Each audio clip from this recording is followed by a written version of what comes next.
రాయలసీమలో జొన్న సంగటి, ఓ పప్పు. అచ్చా, నాన్ వెజ్ నేను నాన్ వెజ్ తీసుకుంటాను, కానీ ఎక్కువ నాకు నాన్ వెజ్ కన్నా వెజిటేరియన్ ఎక్కువ ఇష్టం.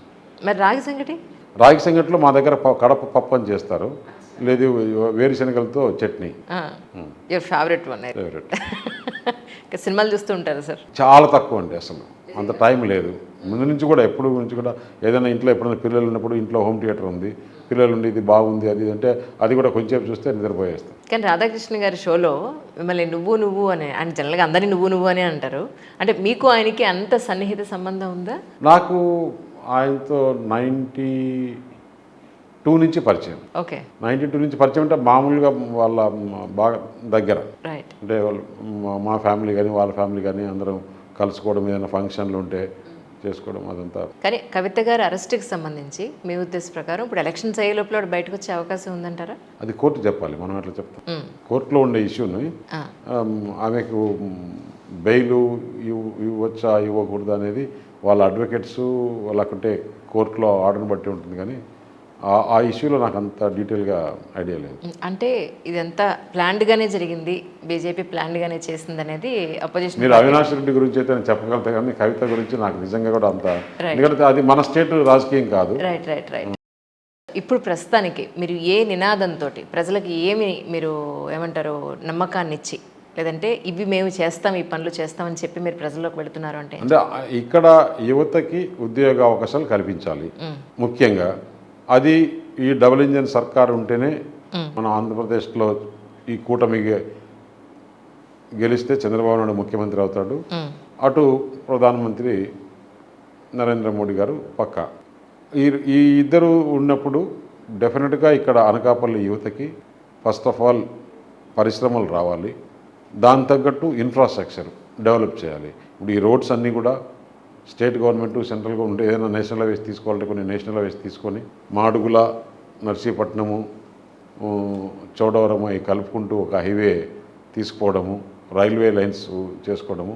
ఏ ఇండస్ట్రీ రావాలన్నా కానీ అక్కడ ఆ ప్రాంతంలో పోర్ట్ ఉండాలి, ఎయిర్పోర్ట్ ఉండాలి, రైల్వే లైన్ ఉండాలి, నేషనల్ హైవే ఉండాలి. అవన్నీ కూడా అనకాపల్లికి అనువుగా ఉన్నాయి. కాబట్టి ఇక్కడ హైడ్రోజన్ ప్లాంట్స్ పెట్టడానికి ఇష్యూ ఉంది. హైడ్రోజన్ ఎందుకంటే ఇప్పుడు ఫ్యూచర్లో వచ్చేదంతా కూడా హైడ్రోజన్. దాదాపు 200 బిలియన్ అంటే 16 లక్షల కోట్లు మన డబ్బులు ఫారెన్ పోతుంది through oil purchase, coal purchase, gas purchase వల్ల. ఇప్పుడు ఫ్యూచర్లో అన్నీ కూడా ఇంకా వెహికల్స్, బ్యాటరీ వెహికల్స్ వచ్చేస్తాయి, అంటే పవర్తో కార్లు కానీ, మోటార్ సైకిల్ కానీ, లారీలు కానీ అంతా కూడా, ఈవెన్ ఆల్ ఎక్విప్మెంట్ కానీ, ఎక్స్వేటర్సు, డంపర్సు, బస్సెస్ ఇవన్నీ కూడా ఎలక్ట్రిక్ వచ్చినప్పుడు మనము ఇంపోర్ట్ చేసుకునే ఆయిల్, గ్యాస్ ఇదంతా తక్కువ అయిపోతుంది. హైడ్రోజన్ చేస్తే మనం పవర్ ఎక్స్పోర్ట్ చేయొచ్చు బయట కంట్రీస్. దానివల్ల చాలా ఆ ప్లాంట్స్కు చాలా డిమాండ్ ఉంది. ఇప్పుడు గవర్నమెంట్ ఆఫ్ ఇండియా కూడా పాలసీ రిలీజ్ చేసింది. ఓన్లీ వాళ్ళకి కావాల్సిన ల్యాండ్ ఏంటంటే సీ దగ్గర కావాలి. సీ దగ్గర మా కాన్స్టిట్యూన్సీలో 3 అసెంబ్లీ సెగ్మెంట్లలో కోస్టల్ ఏరియా ఉంది. ఆల్మోస్ట్ దాదాపు 70 కిలోమీటర్స్ కోస్టల్ ఏరియా ఉంది. ఇవన్నీ కూడా చేసేదానికి అనువుగా ఉంటుంది. ఒక్కొక్క ప్లాంట్లో 5,000 నుంచి 10,000 ఉద్యోగాలు వచ్చే అవకాశం ఉంది.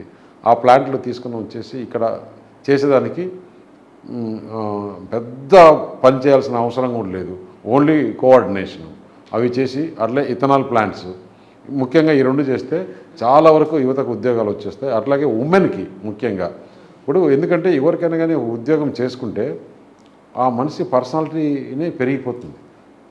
కొంచెం సిస్టమేటిక్గా అవుతాడు, కొద్దిగా ప్రొఫెషనల్గా తయారవుతాడు. ఆ పిల్లవాడికి ఏదైనా మంచి పెళ్లి సంబంధం రావాలి, ఒక కుటుంబం ఒక లైన్లో పడిపోతుంది. అదే ఉద్యోగం లేకుండా ఊరికే బయట అల్లరిగా చిల్లరిగా తిరిగితే ఈ గంజాయికి, డ్రగ్స్కి అలవాటు పడిపోతారు. ఎందుకంటే వాళ్ళ మనసు ఖాళీగా ఉన్నప్పుడు అట్రాక్షన్ దీనికి పోతుంది.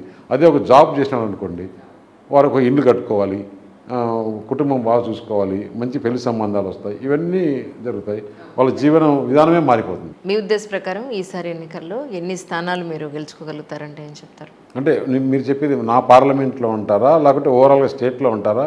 అన్నీ చెప్పండి, 2 చెప్పండి. ఈ పార్లమెంట్లో 7కు 7 గ్యారంటీగా అసెంబ్లీ స్థానాలు గెలుస్తాం.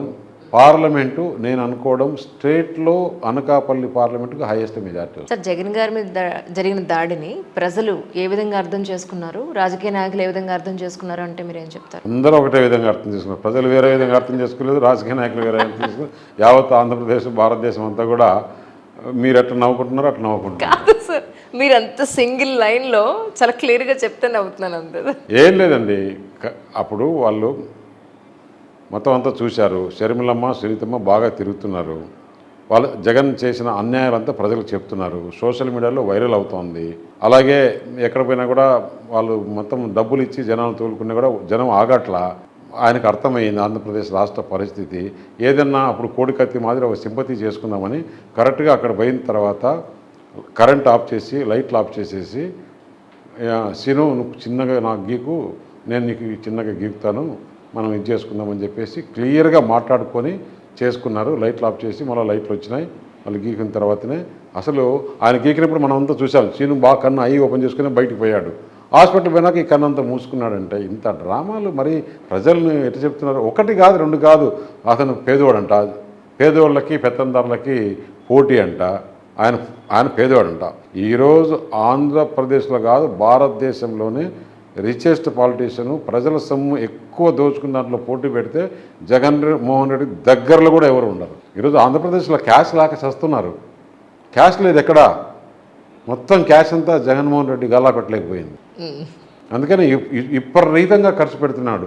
ఇక్కడ అనకాపల్లిలో మీటింగ్ పెడితే సిద్ధమని శ్రీకాకుళం నుంచి బస్సులు పెట్టి మనుషులను తెచ్చుకుంటున్నాడంటే ఏమని అర్థం కావాలి? నిన్న వైజాగ్లో చూస్తే అసలు అట్టర్ ఫ్లాప్. అందరినీ ఇష్టం వచ్చినట్టు అక్కడ ఉండే కంటెస్ట్ చేసే క్యాండిడేట్లని, వారి పార్టీ నాయకులని మొత్తం నోటుకు వచ్చినట్టు మాట్లాడాడు. మీరు దేనికి పనికిరారు, ఇంత అవమానం చేస్తారా, అసలు మనుషులు ఎక్కడ, ఏం జరుగుతోందని. కొన్ని ఛానళ్ళు ఏమో అబ్బో భారతదేశంలో ఆంధ్రప్రదేశ్లో జగన్ అంట బస్సు యాత్ర చేస్తేనంట ఇంకా అసలు ఊగిపోయిందంట, ఆంధ్రప్రదేశ్ ముఖ చరిత్ర మారిపోయిందంట. సిగ్గుండాలి ఆ ఛానల్కు. అసలు ఏమనుకుంటారు ప్రజలని? సమాజం కోసం అంటారు, మీ ఇష్టం వచ్చినట్టు ప్యాకేజీలు తీసుకుని ఎందుకు ఆ ఛానల్ సాక్షి అని పెట్టుకోవచ్చు కదా పేరు, లేకుంటే జగన్ ఛానల్ పెట్టుకోవచ్చు. ఎందుకు ఇట్లా ఊరికే ప్రజలు ఎందుకు ఇట్లా ఇంత మభ్యపెట్టి ఇచ్చేస్తారు? ఇవన్నీ ఎక్కడ మీ పాపం ఊరికే పోదు. మీరు ఒక ఇదిగా ఉండాలి, కానీ మరీ ఒక్కరికి ఇంత కొమ్ము కాయడం అనేది మీకు ఆ పాపం ఊరికే పోదు. కానీ ఈసారి ఎలక్షన్స్లో జగన్ గారు కనుక ఓడిపోతే పరిస్థితి ఎలా ఉండే అవకాశం ఉందంటారు మీ ఉద్దేశ ప్రకారం? కేసీఆర్ ఓడిపోయిన తర్వాత బీఆర్ఎస్ కొలాప్స్ అయ్యేదానికి 100 రోజులు పట్టింది. ఆంధ్రప్రదేశ్లో జగన్మోహన్ రెడ్డి ఓడిపోయిన తర్వాత 100 గంటలు, only 100 hours is enough. Oh my God. You note it down. After 101 hour you talk to me. జనాల్లో నిజంగా అంత అసంతృప్తి ఉందంటారా? కసి, అసంతృప్తి వేరు, కసి ఉండేది వేరు. నెక్స్ట్ లెవెల్ కాదు. అంటే అసలు ప్రజల్లో నిన్న చూస్తున్నా నేను, పాయకరావుపేటలో నామినేషన్కి బయట ఎట్లా ఎండ ఉంది. ఒక 5 నిమిషాలు ఎవరన్నా ఉండమని చెప్పండి వైఎస్ఆర్ వాళ్ళని వచ్చి. కష్టం. జగన్ ఒక 10 నిమిషాలు ఉండమని చెప్పండి చూద్దాం. ఎండ చాలా ఉంది సార్ యాక్చువల్లీ. 3 గంటల సేపు నిన్న పోలీసులు సహకరించినా కూడా 3 గంటల సేపు ఎండలో ఉన్నారు. నిన్న 10 నుంచి 1 గంట 1:30 వరకు 3:30 గంటల సేపు ప్రజలు ఎండలో ఉన్నారు, కసిగా ఉన్నారు. అది చూస్తేనే అనిపించింది నాకు, అయిపోయింది మొత్తం వాషౌట్ వైసీపీ. కానీ మన ఇంట్లో ఒక చిన్న ఫంక్షన్ చేయాలంటేనే ఎన్నో రకాల పనులకి ఎంతోమందికి అప్పచెప్తూ ఉంటాం. అలాంటిది మీరు ఇక్కడ ఎన్నికల్లో పోటీ చేస్తూ జనాల్లో తిరుగుతూ ఉంటే మీ చుట్టూ ఉన్న ఒక 10 మంది చేతులు లేదా 100 మంది 10 మంది కాదండి, ఆల్మోస్ట్ బ్యాక్గ్రౌండ్లో అందరూ వాలంటరీగా వార్ రూమ్ కానీ సోషల్ మీడియా కానీ కాల్ సెంటర్లు కానీ 1300 మంది పనిచేస్తున్నారు. సో నేను ఏంటంటే అట్ ద సేమ్ టైం మీ ఫ్యామిలీ మెంబర్స్, మీ పిల్లలు కానీ మీ బ్రదర్స్ కానీ వీళ్ళందరూ కూడా ఎన్నో రకాలుగా సపోర్ట్ చేస్తే తప్ప మీరు ఇంత ప్రశాంతంగా వర్క్ చేస్తున్నారు. Morning 6 to night 1:32. సో ఈ సందర్భంగా ఎవరెవరికి మీరు కృతజ్ఞత తెలుపుకోవాలి అని అంటే ఏం చెప్తారు? అంటే ఫ్యామిలీ, మన ఇంట్లో మనం కృతజ్ఞతల కన్నా ఇక్కడ ఈ ప్రజలకి నన్ను రిసీవ్ చేసుకొని నేను చెప్పింది వింటున్నారు. ఈయనైతే చేయగలుగుతాడని డెలివరీ ఇచ్చుకునే వాళ్ళు నిజంగా కూడా అంత త్వరగా తెలుసుకున్నారు. ఎందుకంటే నేను ఏమీ చేయకుండా ఇక్కడికి వచ్చి నేను ఇది చేస్తానంటే ఎవరు నమ్మరు. అందుకని మన హిస్టరీ చూసుకున్నారు, ఇతను డెలివరబుల్ కాదా అవునా, ఇతనైతే చేయగలుగుతాడు అనే నమ్మకం వచ్చింది.